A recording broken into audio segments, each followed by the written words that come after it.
প্রস্তুতি সভা, আজকে যে প্রস্তুতি সভাটা সেই সম্বন্ধে আপনি কিছু বলুন। আমাদের রাজ্যস্তরীয় নেতৃত্বের আহ্বানে সারা ত্রিপুরা রাজ্যে রাজ্যস্তরের তেরঙ্গা উৎসব হয়েছে, যাত্রা হয়েছে। জেলার সমস্ত জেলাগুলোতে যাত্রা হয়েছে কিংবা হচ্ছে এখনও। মণ্ডলে মণ্ডলও করার নির্দেশ এসেছে। সেই নির্দেশ মোতাবেক আগামী 23শে মে শুক্রবার আমরা বিবেকানন্দ সার্ধ শতবার্ষিকী ভবনের সম্মুখ থেকে এক সুবিশাল র্যালি এবং খুব কালারফুল, লোকে সবসময় ধর্মনগরকে তাকিয়ে থাকে ধর্মনগর মণ্ডল থেকে কী হচ্ছে কী হবে। সেদিন আমরা খুব জাঁকজমক কালারফুল দেশমাতৃকার বন্দনা সহ আমরা একটা সুবিশাল তেরঙ্গা যাত্রা করব। তারই প্রস্তুতিতে আমরা এখানে বসছি। আমরা অভিনন্দন জানাবো সেনাবাহিনীকে, 3 স্তরীয় সেনাবাহিনী, স্থল, জল এবং বায়ু, অর্থাৎ বিমান বহর। আমাদের নরেন্দ্র মোদীজিকে, আমাদের প্রতিরক্ষামন্ত্রী রাজনাথ সিংজিকে, স্বরাষ্ট্রমন্ত্রী অমিত শাহজিকে, পাশাপাশি সমস্ত ভারতবাসীকে অভিনন্দন জানিয়ে আমাদের বক্তব্য হলো যে আমরা ভারতবাসী, আমরা ইউনাইটেড দেশমাতৃকার সন্তান। আমরা দেশকে হৃদয়ে রেখেছি।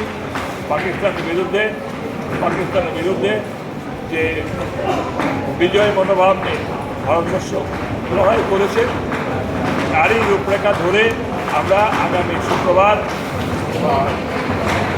23শে মে আমরা তেরঙ্গা অভিযান করবো বিকাল 4টায়। তারই প্রস্তুতিতে ধর্মনগরের 56 মণ্ডলের 51টি বুথ থেকে, তারপরে প্রধান উপপ্রধান সহ কাউন্সিলরগণ সহ সবাই মিলে এখানে সহায়তা করেছি। এটা ত্রিপুরাবাসী দেখতে পারবে যে সেদিন আমরা কী ধরনের র্যালি উপহার দিচ্ছি। ধন্যবাদ স্যার। একটা যেটা বক্তব্য থাকবে, কেন্দ্রে যখন বিজেপি সরকার গঠন হয়েছিল তখন আমরা দেখতে পেয়েছিলাম যে কয়েকটি জিনিসের উপর কিন্তু জোর দেওয়া হয়েছিল, যেমন আত্মনির্ভর ভারত, সবকা সাথ সবকা বিকাশ। এবং আমরা দেখতে পেলাম এবারের যে যুদ্ধটা যে হলো, অপারেশন সিন্দুরি বলুন বা অপারেশন কিলারি বলুন, সেখানে কিন্তু ভারত তার রীতিমত শক্তি প্রদর্শন করেছে। এবং যে সকল জিনিস দিয়ে ভারত লড়াই করেছে অধিকাংশই কিন্তু ভারতের নিজের তৈরি করা। তো এই দিকটাকে আপনি কীভাবে দেখছেন, এই বিষয়ে কী বলবেন? ভারতের নিজের তৈরি করা যেমন যুদ্ধাস্ত্র, সমরাস্ত্র, পাশাপাশি রাফেল, আমাদের কাছে রাফেল বিমান একটা বিরাট শক্তি।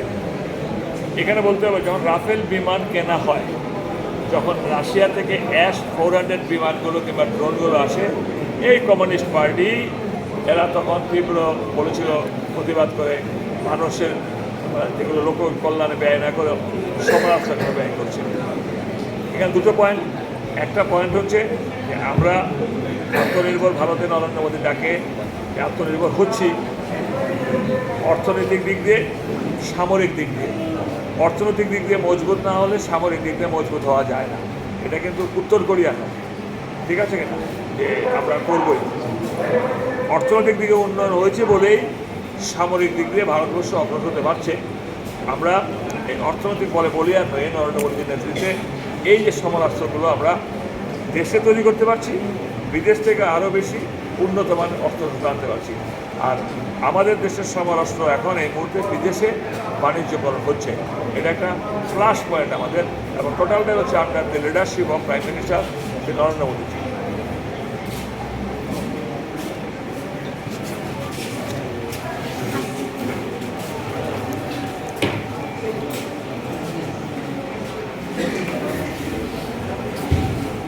দেখুন, আমাদের 30 তারিখের প্রোগ্রামকে নিয়ে মাননীয় অধ্যক্ষ মহোদয় বিভিন্ন পরিকল্পনা করে রেখেছেন। তো ওনার আলোচনার মাধ্যমে আমরা এখন পর্যন্ত কী কী প্রস্তুতি নিয়ে রেখেছি এবং আরও কী কী আমাদের চিন্তাধারার মধ্যে আছে সেটা ওনার আলোচনার মাধ্যমে আপনাদের সামনে তুলে ধরবে। তো আমি মাননীয় অধ্যক্ষ